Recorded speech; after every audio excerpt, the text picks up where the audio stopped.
Hi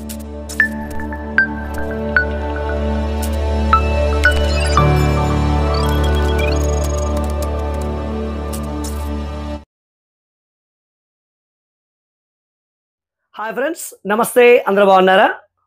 చూస్తున్నారు కదండి total package మనకి ఎల్బీ నగర్ హైదరాబాద్ నుంచి శ్రీనివాస్ గారు 7.2 ఛానల్ టోటల్ ప్యాకేజ్ అయితే ఆర్డర్ ఇవ్వడం అయితే జరిగిందండి. ఇక్కడ యాంప్లిఫైర్ అయితే నేను ఇక్కడ పెట్టలేదు, యాంప్లిఫైర్ పక్కగా ఉంది. ఇదే వీడియోలో మీకు యాంప్లిఫైర్ చూపిస్తాను, ఏ విధంగా డిజైన్ చేస్తాను ఏంటి అనేది. సో ఇక స్పీకర్ ప్యాకేజ్ వచ్చినప్పటికీ ఫ్రంట్ లెఫ్ట్ ఫ్రంట్ రైట్ 2 టవర్లు అయితే వాటి ఇవ్వడం అయితే జరిగిందండి. సో టవర్ మీకు దగ్గరగా చూపిస్తాను నేను, అంటే బెంచ్ మీద మీకు చూపిస్తానండి. ఇక ఫ్రంట్ లెఫ్ట్ ఫ్రంట్ రైట్ అయిపోయింది, surround left surround right, rear left rear right. వీటికి మనకి థియేటర్ టైప్ బాక్సులు అండి, స్లోప్ బాక్సెస్ చూస్తున్నారు కదా. ఒక బ్రాండెడ్ బాక్సులు కూడా ఈ విధంగా స్లోప్ ఉంటుందండి.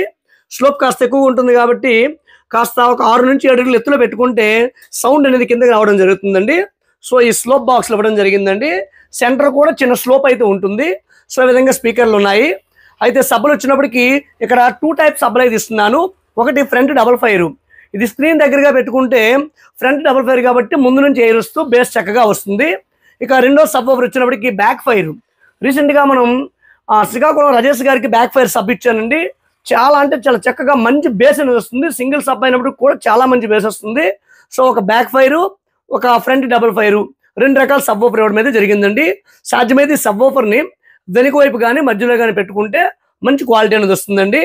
ఇక స్పీకర్లు వచ్చినప్పటికీ టవర్లు వచ్చినప్పటికీ ఈ టవర్లోని ఒక మ్యాగ్నెట్ మీటరు, ఒక జిప్ ఫుల్ రేంజ్ స్పీకరు, ఒక జిప్ కంపెనీ 100 వాట్ ఊఫరు వాడడం అయితే జరిగింది.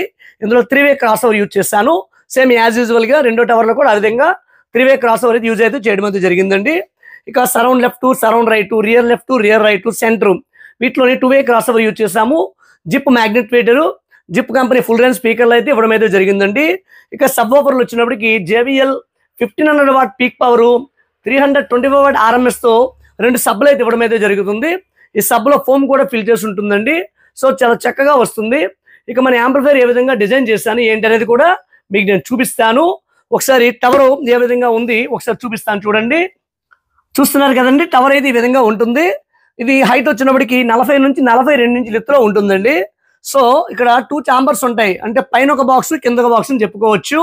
ఈ సబ్ ఓఫర్ నుండి, అంటే దీంట్లో కూడా వాడింది ఓఫరే వాడతాము, దీని సబ్ ఓఫర్ అనుకోవచ్చు. 8 ohms లోని ఈ ఓఫర్ నుండి వచ్చే బేస్ అనేది ఎయిర్ హోల్ నుండి బయటకు వస్తుంది, మంచి బేస్ అనేది వస్తుంది. ఈ బేస్ అనేది డిస్టర్బెన్స్ ఈ ఫుల్ రేంజ్కి అవ్వకుండా మధ్యలో ఛాంబర్ అయితే ఇవ్వడం అయితే జరుగుతుందండి. ఈ ఫుల్ రేంజ్ ట్వేటర్ మ్యాగ్నెట్ ట్వేటర్ మధ్యలో ఛాంబర్ ఉంటుంది.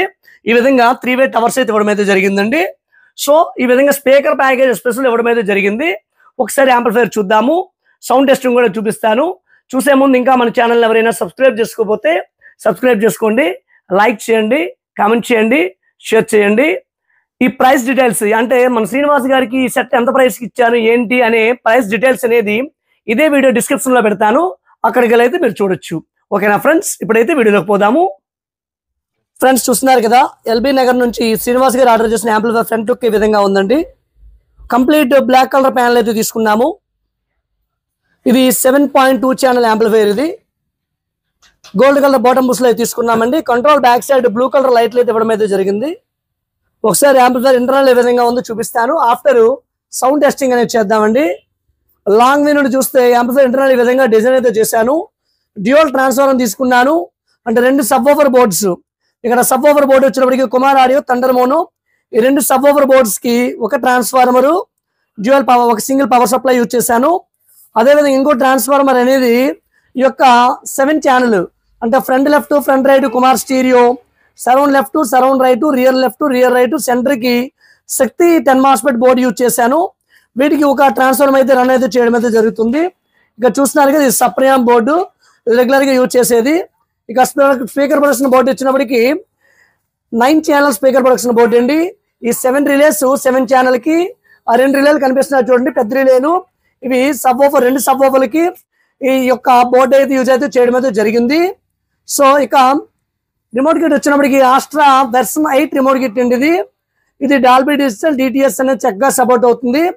HDMI నుంచి లేదా ఆప్టికల్ నుంచి లేదా కోయాక్సిల్ నుంచి మనము ప్రాపర్ కంటెంట్ ప్లే చేస్తే డాల్బీ డిజిటల్ DTS సపోర్ట్ అయితే ఉంటుందండి. ఇక 6 channel input, AUX input, Bluetooth, USB ఈ ఆప్షన్స్ కూడా దీనికి ఉంటాయి. ఈ విధంగా ఇంటర్నల్ అయితే ఉంది. హీట్ సింక్ దగ్గరగా ఫ్యాన్లు అయితే తీసుకోవడం అయితే జరిగిందండి. చూస్తున్నారు కదా, థర్మల్ సెన్సార్ కూడా ఉందండి. ఒకవేళ మీరు ఓవర్ యూజింగ్ చేస్తే ఆటోమేటిక్గా సెన్సార్ ఆన్ అయ్యి స్పీకర్ ప్రొడక్షన్ అయిపోతుంది. ఎప్పుడైతే స్పీకర్ ప్రొడక్షన్ అవుతుందో మీకు సౌండ్ అయిపోతుందండి. సౌండ్ ఎప్పుడైతే డిస్కనెక్ట్ అవుతుందో మీకు ఇది కూల్ అయిపోతుంది. ఆఫ్టర్ కూల్ అయిన తర్వాత మరలా యాజ్ యూజువల్ గా రన్ అవుతుందండి. ఈ విధంగా థర్మల్ సెన్సార్ పనిచేస్తుంది. సో ఈ విధంగా యాంప్లిఫైయర్ ఇంటర్నల్ అయితే డిజైన్ అయితే చేశాను. ఒకసారి సౌండ్ ఏ విధంగా వస్తుంది ఏంటి అనేది అయితే ఇప్పుడు మనం చూద్దాము. ఒకసారి సౌండ్ టెస్టింగ్ చేద్దామండి ఏ విధంగా వస్తుంది ఏంటి అనేది.